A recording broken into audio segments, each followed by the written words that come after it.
So I guess we should probably get going. So welcome to the November 16th, Tuesday, 1 o'clock Eastern Time, clean, informal network call. I'll be your handy dandy step-in facilitator today, Frank Niepold at NOAA. Today is a informal conversation, if I got that right, Katie and Gina. Wonderful. Yep. So it looks like we're gonna have a rolling start. Begin thinking about announcements and topics. Just understand there's going to be lots of weird noises coming out of my side of the equation because a long overdue renovation to a kitchen right below me is underway. So it could get loud, but that's the joys of working from home. And that was being sarcastic, which I don't do well. So glad to be with you all. Again, we're gonna have a rolling start, but are there any announcements for the network? And remember that those who join us now are only a portion of who actually you're speaking with. So always remember that there's a larger group of people beyond this group that can join us at 1 o'clock Eastern, on Tuesdays. So anyway, and announcements. And I'm stepping in for Kristen Poppleton today. I saw Katie first, and then we'll go to Wendy. And also, yeah, the recordings do get watched online. So we do track that. We don't know who's watching them exactly, but my announcement is actually we have one more webinar in the Clean Webinar series coming up on Thursday this week, targeting elementary teachers and teaching climate at the elementary level. And we actually have a special webinar happening in December where we're partnering with Jessica Bean from the Understanding Global Change Network. That'll happen on December 8th, to also targeting elementary teachers and elementary teaching, but using that Understanding Global Change framework. And then Frank, I think there was one request. I feel like, if anybody wants to share out or talk about COP still, that's relevant. And then AGU coming up, and we have some, deadlines coming up after Thanksgiving around posters and recorded talks and things like that might be good topics for today. So just thought I'd throw that out there as well. Awesome. Wendy, feel free to go ahead. Yeah, I was just trying to follow protocol with the hand, but yeah, this is real short and probably only relevant to a few of us, but maybe there are some people participating I don't know about. Frank, thanks to NOAA's connection, we are participating in the 100K and 10 summit tomorrow. That's wonderful. Yeah, I reached out several months ago and said, hi, we're an ally. What's going on? How do we connect? And the immediate suggestion was an invitation to the summit, which I think because we're an ally, we're still not fully hooked in. We don't get regular emails, but in a very good sign, I got a welcome packet as a summit registry representing AMS Ed as an ally to the effort. And I'm looking forward to participating in that tomorrow. I don't know how many of you are familiar with 100K and 10. It's a more than 10-year-old initiative to establish 100,000 STEM educators in 10 years. And that's, many of us work in that area anyway. So we're proud to be a partner and still trying to really figure out how to leverage that partnership, but engaging tomorrow for a majority of the day. Wonderful. And Wendy, do you also want to announce the professional development opportunities while you're on the mic? Oh, sure. They ran on the Clean Network yesterday, right? My post? Yeah. Mm-hmm. Yeah. You might have seen on our listserv that the AMS Education right now, the program is accepting applications for our summer PD for teachers, which are multi-week hybrid format courses in physical oceanography and weather. Both of those courses, of course, inherently touch on climate science. So those courses are accepting applications. Please help us spread the word. And then we are always either offering, wrapping up, or preparing for a academic semester where we offer our online courses in weather, ocean, and climate science as teacher PD. And we are accepting applications. They're not really applications. We just need to connect interested parties to our network for the spring semester. And that is experiencing enrollment right now too. So I'm trying to spread the word.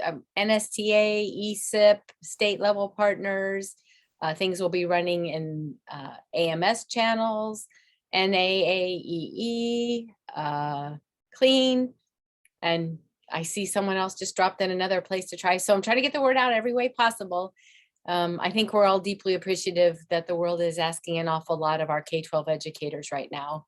And if I was in that boat, I'm not sure I would be trying to additionally invest my own personal energy in PD right now. I think I'd have my hands full, but bless their hearts, there are a lot of teachers, and we continue to see people willing to step up and take Earth Science PD.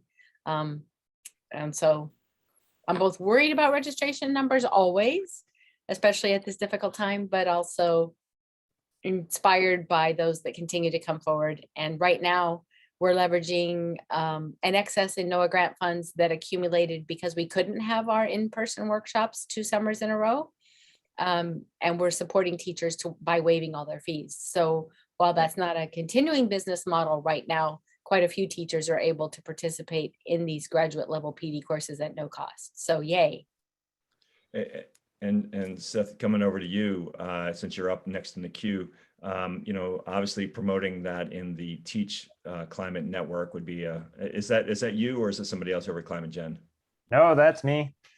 There it is. So we can do some business real quick here. Well, Okay. this info I put in the clean listserv is the bulk of it. If you needed any more detail to share the word, feel free to reach out to me. I'll put my email in the chat. Awesome. Thank you all. Cool. And now I noticed before, Seth, we get back to you, Deb Morrison. I did just highlight the Miseducation on point interview that you were highlighted in. So wonderful job today. Thanks to Jen for that. Yeah, well, we shift each other's talents around all the time. So I'm glad that you were able to represent our work today. So thank you, Deb. So over to you, Seth. Yeah, thanks everybody. My name is Seth Spencer. I'm with Climate Generation. I want to give just a little bit of an update on our now 17th annual Summer Institute for Climate Change Education that we are planning for next July. I'm a little late to the game in that tomorrow we are having our first listening session for potential partners. So 2 years ago, we really switched to a cohort model. So working with organizations around North America to help us kind of localize those climate change impacts. We, I think, have 4 current or past partners on the call right now, but if you do know of any organization yourselves or others that would potentially be interested in partnering, definitely reach out to me. I put my email in the chat there, but tomorrow is our first just general listening session. We haven't really followed up on a ton of planning as we're kind of figuring out what next summer is going to look like. But there's definitely some gaps in regional areas that we're looking for partnerships, as well as reaching out to a few more climate justice organizations as well. So if you have any questions, feel free to reach out to me. Yeah, thanks. And Seth, just I know the question I'm going to ask you is an impossible question to ask, but I'm going to ask it anyway. And this might relate to Wendy, your work. Next summer, are we still thinking virtual at this point in time? Are you planning virtual with a backup of in person? What's the thinking about how teachers might be doing professional development in the summer of 2022?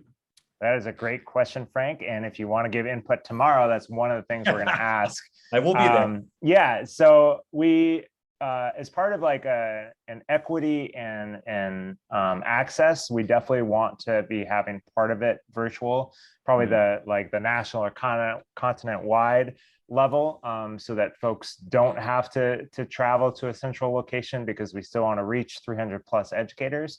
but we also really understand the importance of localizing and having in-person connection. And so what we probably are going to have is a hybrid model of the cohort day that we've used the last 2 years, of that, depending on the organization and location, of having that potentially be in person. But we're going to chat with our cohort leaders and see how they kind of feel about that. And we'll have to decide that in the next about 2 months. Right. Right. And for those of you who didn't know, one of the issues we had in doing this cohort model was the NOAA partner in the Pacific Islands did a pre-institute in-person virtual, just because of the timing and issues. But it is something that our network really needs to think through about how we support the teachers across the country on this critical topic, while at the same time doing it locally, but we have something like 7 time zones between Marianas and Guam to Puerto Rico. And so there's some real time zone issues that are present with our work, while at the same time, you've got a broad issue, lots of differentiation, but then also some commonality. So it's something that our network has to wrestle with, as we move forward here. So thank you, Seth. What are you guys thinking? Are you planning? Well, the courses we offer the summer courses are competitively selected and inherently reach a small footprint, and they're already a hybrid format course. Gotcha. Project Atmosphere has already been held fully online 2 summers in a row, and we await news from our partners at the National Weather Service Training Center as to whether they will be open and allowing visitors this summer. But right now we're proceeding with the assumption we're going to be able to have our resident week. Gotcha. And last year we did successfully pull off our resident week of the hybrid physical oceanography course. It's separate funding. It's held at a small private college on the Chesapeake Bay now. And so they were open for business last summer, and we were able to pull that off with requirement of vaccines. And it was a safe and wonderful experience. It was the first thing we did coming out of quarantine. Awesome. So any other announcements? Can I just jump in? Dave Finnegan, the author of the forthcoming book, the Green Actioneers Family Action Guide, designed to be a drawdown for families with over 100 things that families can do. And what I'm looking for is help on our launch. We're going to be launching on or around Earth Day, and we want to do it in 100 schools simultaneously around the country, elementary or K-8 schools. The book is not about climate change, it's about going green and all the things that families can do, no matter what they believe or what their politics is, things that families can do. So we say, whether the climate is changing or not, and whether people are responsible or not, these are the things we have to do. So we don't alienate any of the parents. And what we want to do is launch it in 100 or more elementary schools. So any help that you can give me, any ideas you can give me about how we can line up these schools. We're going to get in touch with every green school that we can find that brags about being a green school and let them be part of the launch. But the idea is to get it out there where people can get a hold of it, because it has over 100 things that families can do to go green. And it answers the question that people always ask, but what can I do? And this tells them what they can do. It has a coloring book feature for the little kids. It has word search and games for the older kids. It's in English, it's in Spanish, and it has quotations from famous people at the bottom about the environment, so that there's always something for somebody in here. And I think that because it's in English and Spanish, it can be used in the curriculum. I don't see any reason not to call it STREAM or STREAM FGH, foreign language, geography, history. Any thoughts, any ideas, please send them to Dave Finnegan at greenactioneers.com, and I'll put that in the chat.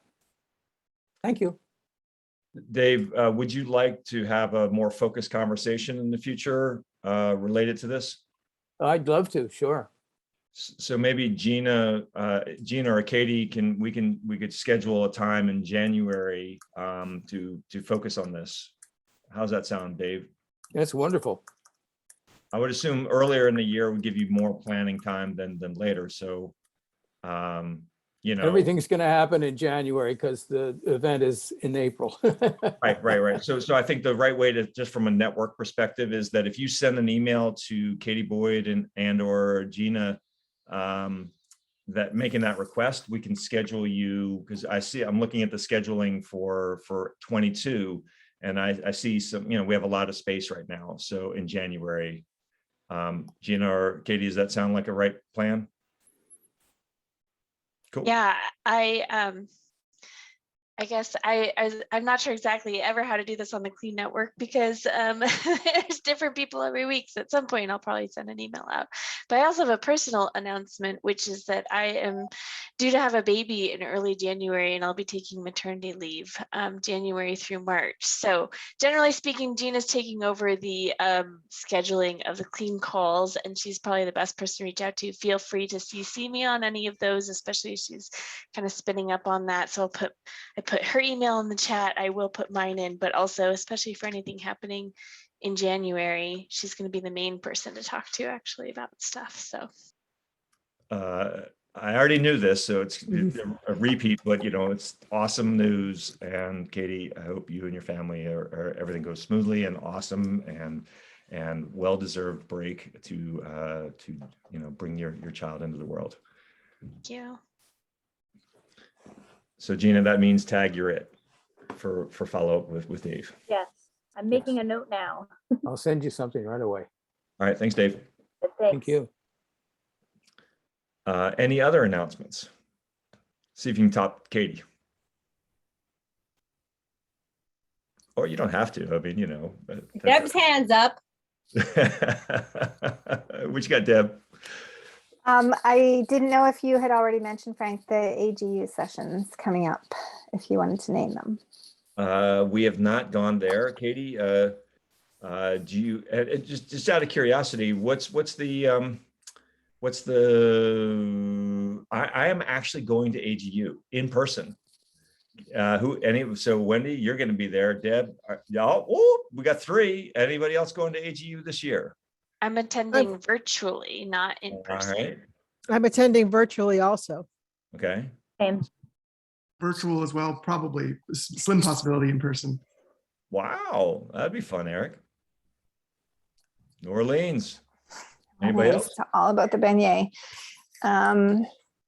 Yeah, so I just know that there's a whole symposium of really exciting looking sessions that I want to give a lot of credit to Katie, because I know that she's like arm wrestled and like coordinated and steered a lot of that work. So really excited to see those, and you can sign on and have a look at the AGU session. Just look up Katie's name, come up. Yep. Yeah, we have quite a few clean related sessions, and then we always try to put together a list of sort of related sessions as well. Gina and I were working on that, but COP kind of disrupted things a bit. So hopefully we'll get that together in the next couple of weeks here and try to send that out. But if anybody has sessions they want included on that we may not find, feel free to email us, and we can get that out there to everybody too. So yeah, trying to still put that together like we do most years in terms of things. It's just so hard to look through every different, you know, we focus on the education and some of the relevant other sections, but sometimes it's hard. They have the town halls and the workshops and all the different things. So if you have something, feel free to send it along to us. Katie, maybe it might be helpful if we just start a Google Doc for that, because then we can just drop in if you show what that looks like for the information you want. That way we can put the right level of information in there. I've already gone through and created my AGU whatchamacallit? Wish list. Schedule program. Yeah, your schedule personal- thing with the AGU fun tools. Oh, great. So you actually have some thoughts on this. Yeah, we have the document from the last couple of years. So Gina, I don't know if we started a new one for this year yet or not, but No. we can do that and then, you know, share that around through email. Yep. So Yep. Yeah, Let's that's just a great start it. idea. Yeah. And Gina, whatever format of, like, obviously title and, there's the session, and then there's the specific talks that, we might want to look at that are relevant. We have workshop, which is always buried in the AGU system, and that's super hard to find, but I found it. So, and then town halls and union sessions and, When is the workshop? I believe it is on Wednesday. I'm looking at it right here. You're talking about the clean workshop, right? Mhm. Yep. It is Wednesday, 2:00 it's only 2 hours this year. It keeps on getting, it's changed over the years. It's not like it used to be, which was a day or a half day. It's now down to 2 hours. And I believe also So Frank, which day is that? The 15th? the 15th, Wednesday, the 15th at 2 p.m. New Orleans time. New Orleans time. So I see we've got some hands. So let we can come back to AGU, but Frank and Yeah, I Jim- totally So interrupted just- Deb. yeah, Deb just before. finished. Sorry. Yeah. No, it's Deb, okay. You had this. You had the hand. So as of related to that, we are going to be presenting, myself and Abby Rusky are going to be presenting at AGU around community-based learning and regional networking. And so that'll be like Frank's favorite topics, I think, because it's all about the networking for structuring stuff. And then I'm also working with 500 women scientists to revise the inclusive science meetings. So this is not climate specific, but it's I'm very excited about the edits to that manual and how that can actually foster equity in the geosciences. One last thing, unrelated to any of that, is the STEM teaching tools did a little move that I really like. And they created a compiled page of resources related to climate learning. So we put all of our related climbing tools on one area so you can access them. And so feel free to share that, and we will continue to cross-pollinate our tools into that spot. Wonderful. Let's go Jim, then Frank. Great. Good, thanks. Thank you, Frank. So on AGU, a few things. I was checking with Katie on this as well ahead. Very troubling that what's been the timing that's been going on with the posters. So this is a matter of solving them, not complaining. But we have not yet, and I don't believe anyone else has either. Bright Stars hasn't got everything. We have not yet anything that said like details of how the posters actually are going to be this year. We know it's going to be iPosters, but like what kind of media is in there? What are they doing? They're adding a thing of 30-second voiceover. All great, but not only don't we have the information yet, we don't have access yet. We can't create our posters yet, and we're less than a month away from the conference, and we have to turn things in. I mean, this is way later than before. And so, I mean, I guess what I would say about this, again, not complaining, but taking it seriously, is collectively, if we stay on top of things and we share and we know things, there's not a lot of room left for more error, right? I mean, that's not a lot of time, and if there's questions, and there's always questions, there's always issues, there's not a lot more can go wrong. So we want to kind of really have it in it tight. But is also one of what's going on. I mean, with ASTC, we encountered a lot of problems that turned out to not be, nobody was fudging around and messing around with anybody. It was just really messed up. They had whole sections of it that weren't showing up on the website. So I realize it's really tough, obviously, at least in those two cases, for people who are putting on conferences virtually. There's probably not a lot of money, staff, and so on. But kind of just, what are we doing? What's going on with doing things, and just, I look forward to getting it too. We'll stay on it. We've got our kids scrambling to get on it, but I guess I certainly don't want to take, everything's fine. No, it's going to be tough. So thank you. I'm just relieved to hear you say you also have no information, because every day that ticks by in November, I've been thinking about trying to find some generic AGU email address saying, I'm out of time to do the things, to upload the talks and make the recordings. And then I've got like 6 of those to do for AMS, and there's the holidays. And when am I going to know what you want? And every day that ticks by, I haven't heard anything. I keep thinking, it's gotta come today. So I'm relieved to know it's not just me. I was not paying attention up to the beginning of this week because I had other deadlines, but I also have to create a poster for AGU and I don't know. I was hoping to sort of search for the emails, but now I'm hearing that nobody's gotten any information. Yeah. Yeah, now you've got me concerned. So, oh boy. So this is where a group anybody has a solution and he has any information, please share actively in the Clean Network so we can actually co-learn. I don't have a solution. The one piece of information I do have is there was an email yesterday saying at least the poster instructions are supposedly coming soon and this week. So like I was hoping today, but yeah, that's the one thing I think I did. Well, get an that's email interesting because they yesterday. haven't said that the orals are coming, and yet I don't think they want- mentioned the orals in that one. Yeah. Exactly. It's like they want recordings and short 3-minute one, 3-slide ones, and yeah. Wait. Back up, Wendy. The oral sessions that you mean the virtual oral? Are you talking about The oral? one email I got about my oral presentation talked about a traditional full presentation that would be recorded and released the week of the meeting and then be there afterwards. And also a 3-slide version I was to give live, and then I have no information on lengths or formats or anything. So I'm waiting. I am so happy I don't have an oral session based on what you just said. I have a in-person poster. I'm like, good Lord. I know what that means. But we are convening an oral session, Frank.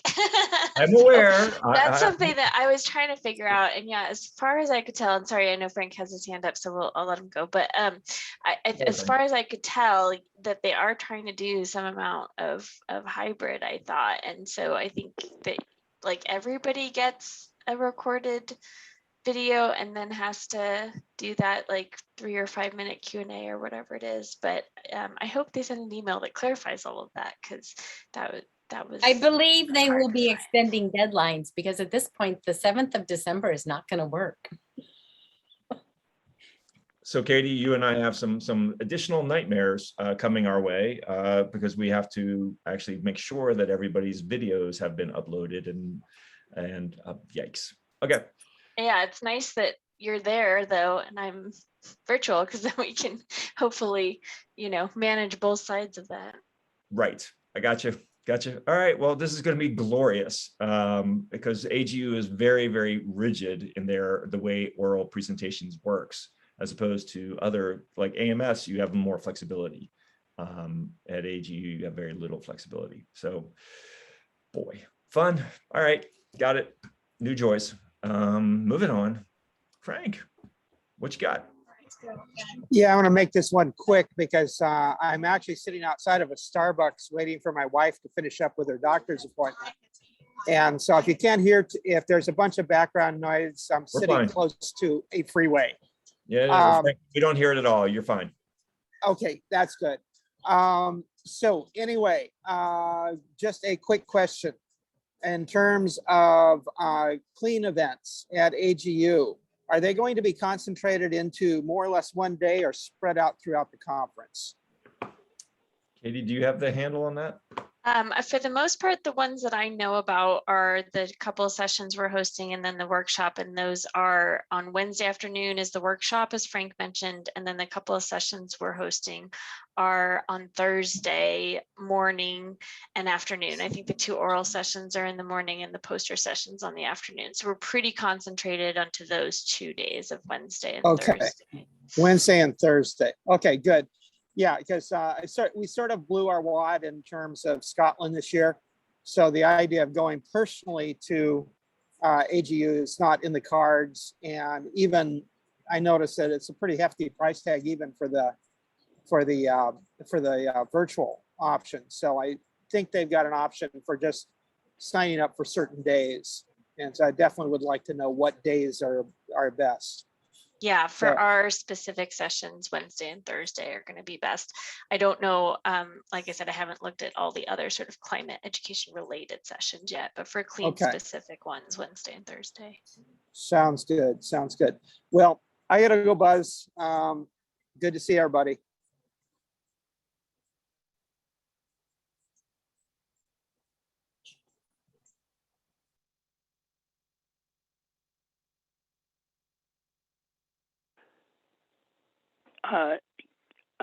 It seems all right. I'm going to go ahead and fill some blank space here. Is that, Frank, you okay? I see the audio connecting. Yeah, sorry, they've clearly the electrician has cut off my internet again. So let's see, just on informational stuff, I definitely have been in contact with the various parts of AGU itself, the contractor, and then I also work with the Bright Stars program, and so they have their connections into it, and getting consistent. Yes, it's been delayed. Yes, there are problems, and there's also a sign that the different parts aren't talking very well with each other. So you talk with one, and then you have to submit the same information to the next one, and they're crossed up. I mean, a lot of problems, right? Okay, but for those who are doing posters, hopefully this applies to others. There is to be a trainings online this week, basically online. How do you create this year's posters the way they are?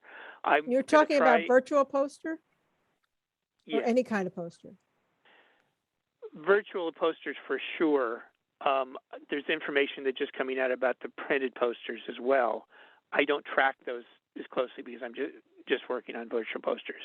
So I did get an email about the printed posters as well, but I didn't even open it today. Okay, so yeah, this stuff is coming out, but there are two trainings, and I would think that those are really valuable because there's a time for question and answer here, and other problems, and you'll hear live what's going on. Do you know when they are? Yeah, I'm going to try. I think they're tomorrow and Thursday. I'm going to try to go through my emails and see what I can export from those emails that I could put into the chat today. So before you go, people can copy that out. I don't know if it's appropriate that I put that to the Clean Network, but I might, right? I mean, I think it's really important that we get signed up for those, right, to get invited. They're the usual get invited to a Zoom chat. And I'll get you that information and do that. So I'm gonna see that. But yeah, there are two things, and they're coming out this week on things. Dropping from factual to commentary, but for the positive side is I think we have strength in numbers. I mean, we're less than 1% of the AGU, probably way less, but we're a collection of people that's a lot bigger than others. That if we're looking out for each other, we're not trying to be mean. We're not angry. We're very polite with them. But there's a little bit of, come on, we're working this together. We're sharing this. Don't treat us with some respect. And I just think we need that in those different times here. It's going to be a tough few weeks on getting this through, and we will, and we're going to contribute to AGU.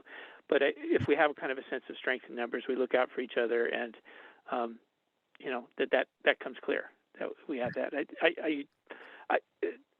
We always come away from AGU respecting them and them respecting us, and we'll do it again this year. But this is going to be a tough one. So I think I'm back. Sorry for the disruption. I don't see any other hands. Is there anything more that needs to be said about AGU before we proceed?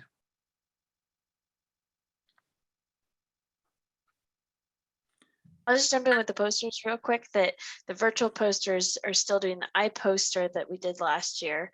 The in-person posters, you physically have a poster, so there's not the deadline of December 7th like there is for the iPoster, getting it in there. But the the virtual posters will have a space in the poster hall that says, visit this virtual poster online. And the in-person posters do have the opportunity, if they want, it's optional, to build a poster and iPoster as well. So just you kind of can somewhat do both a little bit, even if however you're attending. Katie, do you have a sense of how the virtual posters are? I'm assuming virtual posters and iPosters is the same thing. How that's supposed to work? iPoster is the system in which you build your virtual poster. It's the software they're using to build the poster. And then how does the session actually work? Do you have a sense of that? Yeah, so there'll be the in-person session for 2 hours. And then I need to, the other thing they keep saying is that you can schedule a virtual poster discussion as well for an hour. So I was trying to schedule that for the hour after the in-person New Orleans. But I haven't also, they keep saying you'll be able to do that and haven't given instructions for actually scheduling that. But is So there a I'm gonna period try of, to- but do you know if there's a period of time that I need to be in a certain place virtually to talk to people about my It poster? hasn't been scheduled yet, so not quite yet, but I'm trying to build it so that it's around the in-person poster session, which is Thursday afternoon. I think that's Yeah, but will currently that be a set. general discussion with everybody together, or will there be a place where people can just come and see my poster? Like if I was standing there in front of my poster, a virtual space?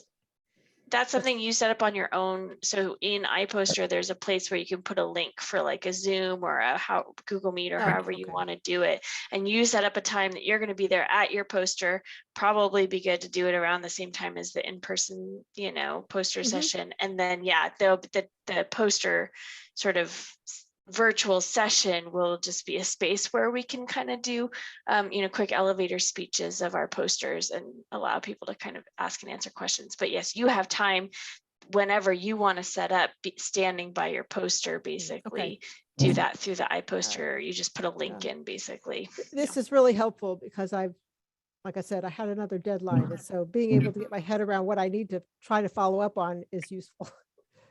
So Tamara, one thing in the iPoster that there's a lot of different fields that you can fill in related to around the metadata, if you will, of your poster.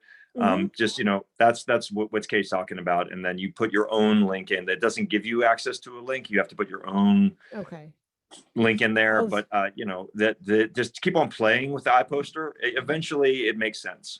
Fiddle around long enough. You're like, oh, that's what that is. Okay, great. So hopefully that's helpful. Anything else on AGU before we proceed to any other topic? All right, we can always come back if we have to.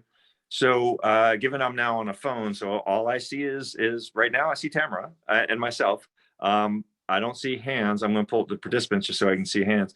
But do we have any topics beyond what we've talked about so far that people want to raise, explore? I totally want to talk about the new NSF call for climate change education. Say what? The Dear Colleague letter that came out in September. What Dear Colleague letter? So that's a list. I'm just not talking about it at the moment. I'm putting it on the list. Okay. Any other topics besides that really awesome topic that Deb just dropped? Just Deb, when is the Dear Colleague letter submission due? It seems like it's a rotating submission. So what's that mean? What does a rotating submission mean? Like it just opens and closes whenever you submit it?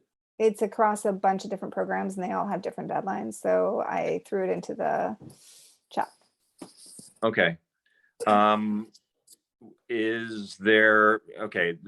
those who don't know what a Dear Colleague letter is, this is super important. Clean as the clean portal. Tamara, you happen to be here with us today. I believe began funding under a Dear Colleague letter. Is that correct? Well, we all participated in the Dear Colleague letter. I think was followed by an invitation to participate in a conversation. And a lot of us went to AGU and had that conversation, and those climate change partnerships solicitation came out of that. Yes, but if I remember right, Clean itself was funded in a Dear Colleague letter, and then that led to phase 1, CSEP 1, and then CSEP 2.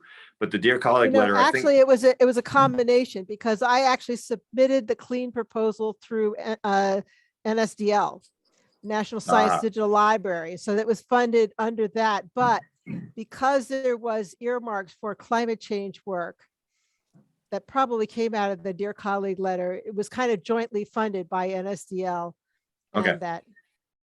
Great. So either way, for all of those who are with us right now and those who are not with us, who are listening, this is a big deal. I knew this was coming. This is the first sign that NSF is back in the climate change education space. I can't see the language because I'm on my phone. So I'll give you the short version. Please.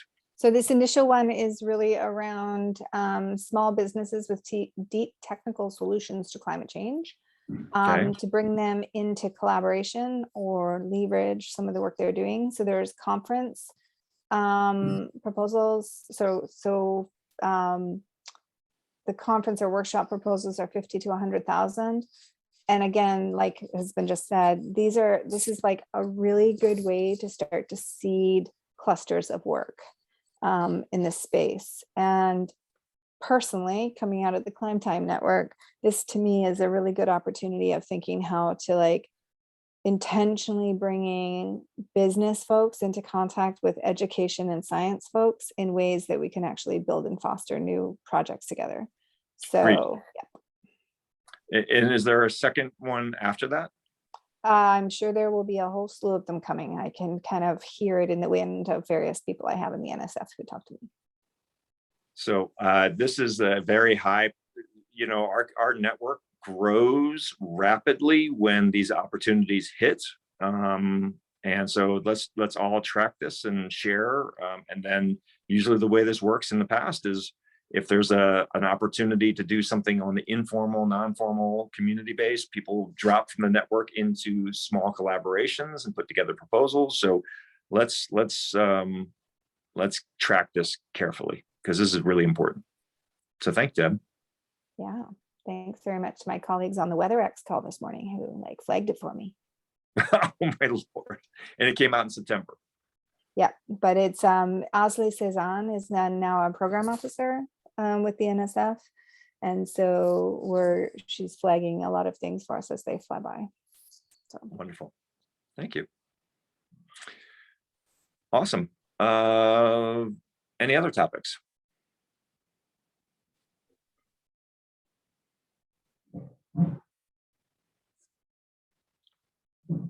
If you're got your hands raised, anything? Amy, are you I see you're muted and your camera's off, but would you mind giving us an update on where things are with the climate change curriculum money that Climb Time got? Good morning, you guys. No, nothing new on that front. So we are just getting the money from the state through our San Mateo County Office of Ed, LEA, and Anja is scheduled to speak here in, I think, 2 weeks with a fresh update on everything that's going on in California here related to all of that.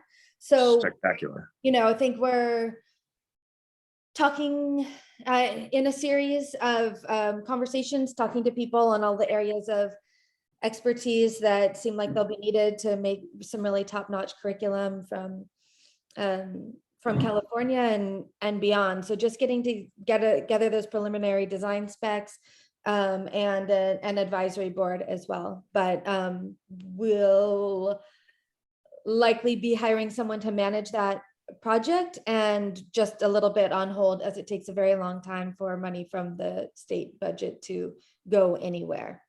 Gotcha. Well, and just in case somebody missed this, Amy, would you mind giving just a little bit more context in case somebody didn't get the announcement we're talking about? Yeah, so last year, TenStrand's got $6 million allocated in the state budget through a trailer bill to fund K-12 curriculum focused on climate change and environmental justice. And those will be open source, you know, I don't know, state-of-the-art, top-notch curriculum. And I know you guys all have a lot of expertise in that area too. So we're just sort of piecing it all together right now. I think one thing that's really on our minds, and mine in particular, is navigating the politics. Erring on the side of pushing too hard or not hard enough is something that we're really thinking about and conferring with people about too, because if it's too watered down, it's not going to spur the kind of action that people need to be taking right away. And if it's too controversial, people will run away from it, you know, and I bet you guys have some expertise on that stuff as well, but we're really moving quite slowly at the moment, just as the, let's say we're just in preliminary conversations at the moment. Right. Great. Thanks, Amy. Amy, let me know anytime if you want to have any kind of design conversation about that, because you know I love talking this stuff with you guys. Yeah, absolutely. Yeah, and we I just threw in one of the more recent STEM teaching tools too around the political dimensions, but we've been hitting up against that same issue that you named very diplomatically, I might add. We've been hitting up against it in our Access project with the polarization of states and also within state politics and issues. So definitely let me know if you would just want to problem solve how we're handling that, because it is a little, it's dance. So. Oh my God, Deb, you crack me up. Like, is there literally a STEM teaching tool for everything? If somebody's told me what the problem is, we probably built it. And there's, you know, yeah, a very hilarious conversation recently with somebody, they were like, oh, we don't know about that. I'm like, actually we do. Yeah, okay, well, that is super helpful. I will pass that on, and we will definitely be in contact with you. Cool. Clean in action. So any other topics? Anything else anybody wants to talk about today?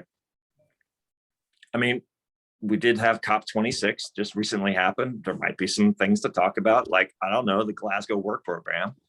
Can you give in a nutshell what the Glasgow work program is?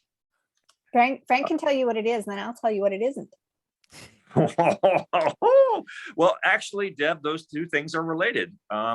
So the Glasgow work program is a 10-year work program of the United Nations Framework Convention on Climate Change, and all the parties, those are countries, and non-party stakeholders have agreed to some language at the end of the COP26.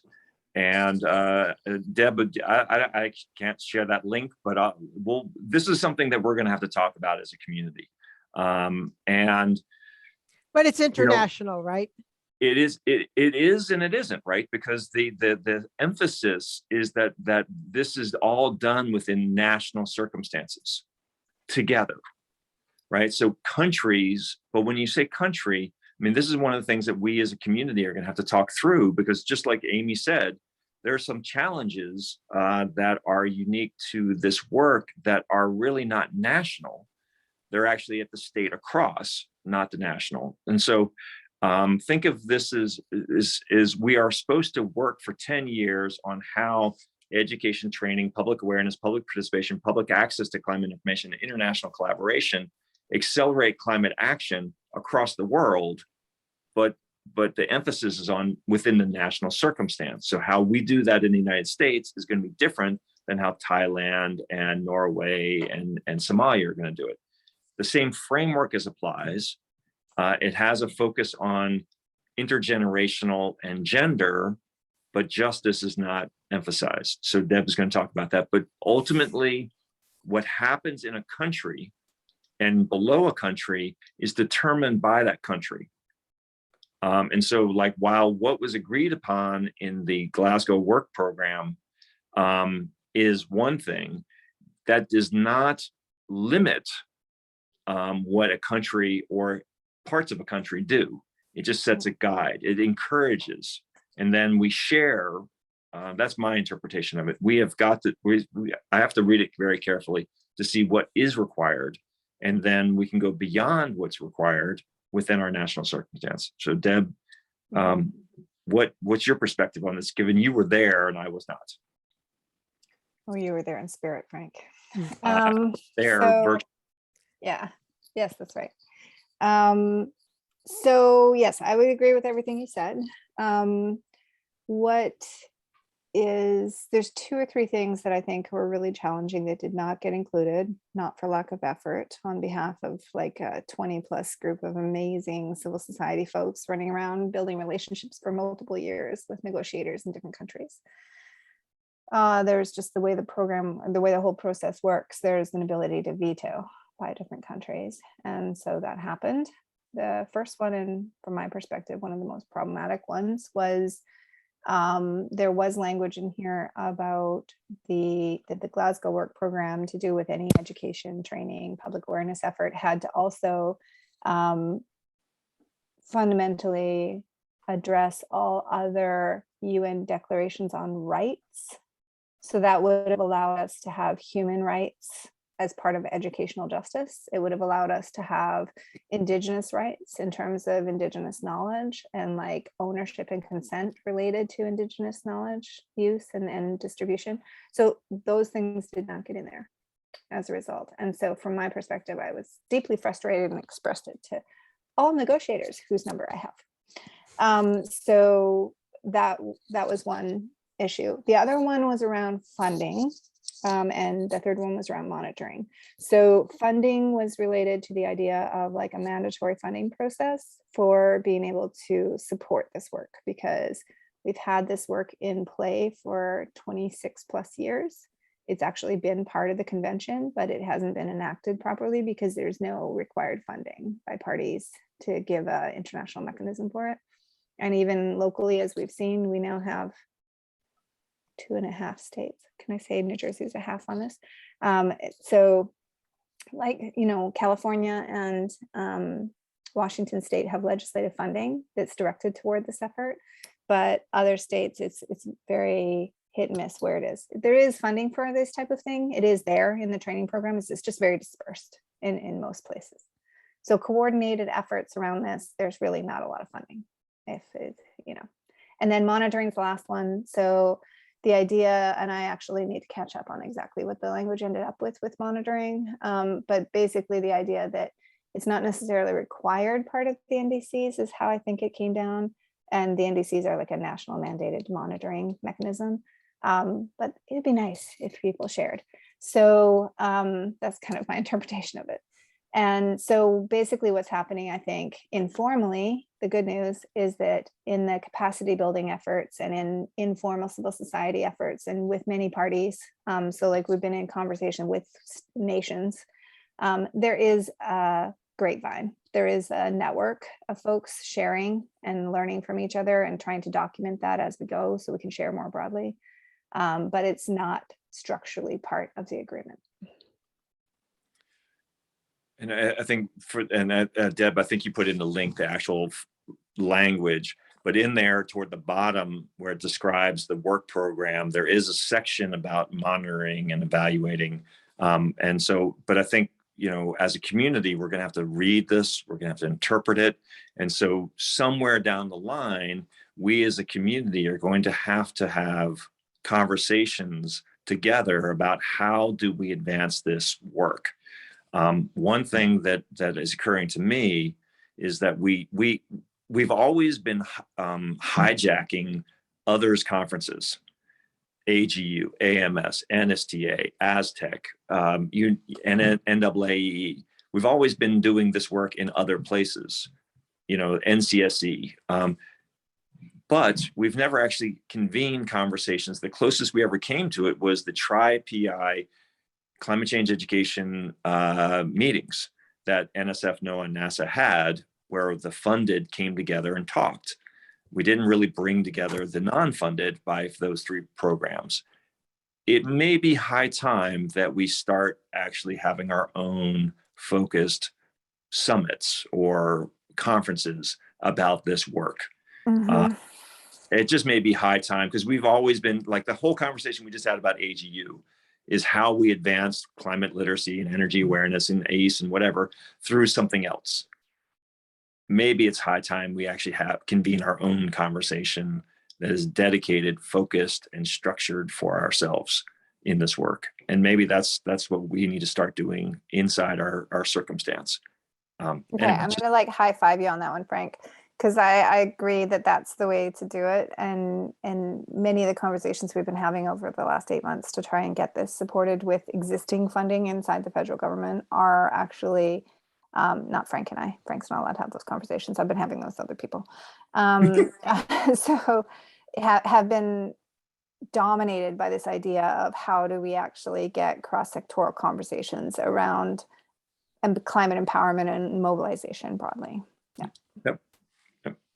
I'm also remembering in the last week, Frank, you talked about basically COP27 Yes. and going back to the education conference with a pledge. I wonder if that ties into the conversation you're having right It now. absolutely does. Nancy, it absolutely does, because that education pledge is a separate action that you would want to put coherently inside of your Glasgow work program implementation strategies. So, you know, it's funny, as I was listening to Deb, the On Point interview this morning with Katie Worth and the miseducation work and the teacher and you, I was starting to take down notes about some of the issues that were raised that were problematic, which means that you have a problem, which means you have a strategy to solve, and through effort, that gets you into what are you pledging to do. So, I mean, we need coherence in this work badly if we're going to make progress. Badly. And that book that's coming down from, that book that's coming down from Kate Worth is going to stir up the climate change education pot hugely. So we should be prepared for that. Sorry, Nancy. I was just going to say, and you also talked about, envisioning an ACE framework kind of process that works across communities and is citizen-led, educator-led, to create the framework. You had hinted at that again in that last conversation. I'm wondering if we could have at least one focused, clean conversation pretty soon about how that could play out. Nancy, by naming it, you call for it, right? Okay. That's how it works in this group. So we just have to get, Gina to find a time, and whether we do it inside the 1 o'clock Eastern time, or we find a group of people who want to have that together and we find a new time, that's how we advance. Phenomenal. Okay. Yep. Very, very okay. Cool. So it looks like we only have about 4 minutes left on my clock. And so are there any other last items that we need to name today?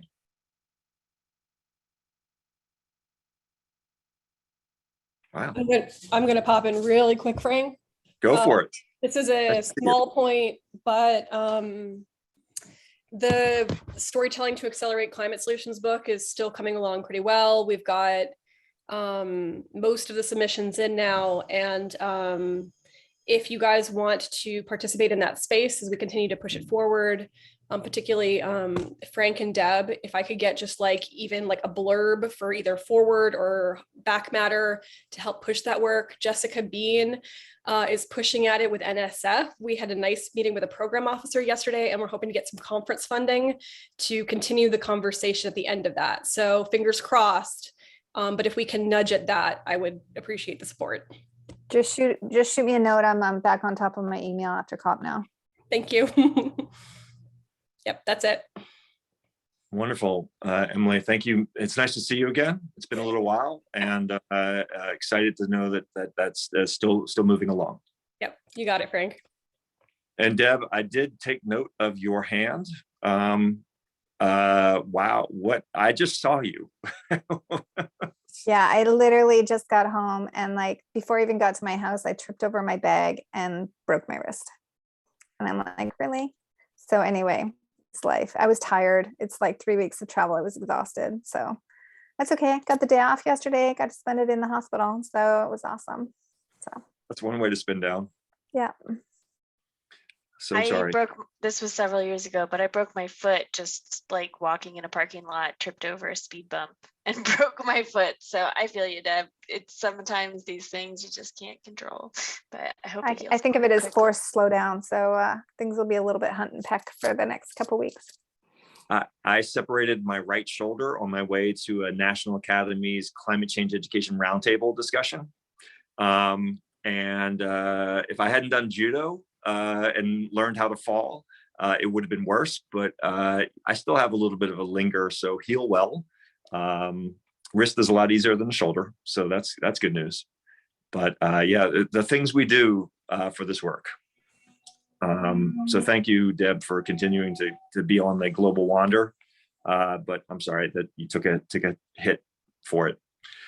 Oh, good. And anyway. Maybe last thought, I just wanted to name that I actually got to see Frank We were in National Harbor. I was in DC on the way home doing a couple lectures for NSTA, and so we got to have dinner. So it was lovely, and I hope there's time in the future to see all of you.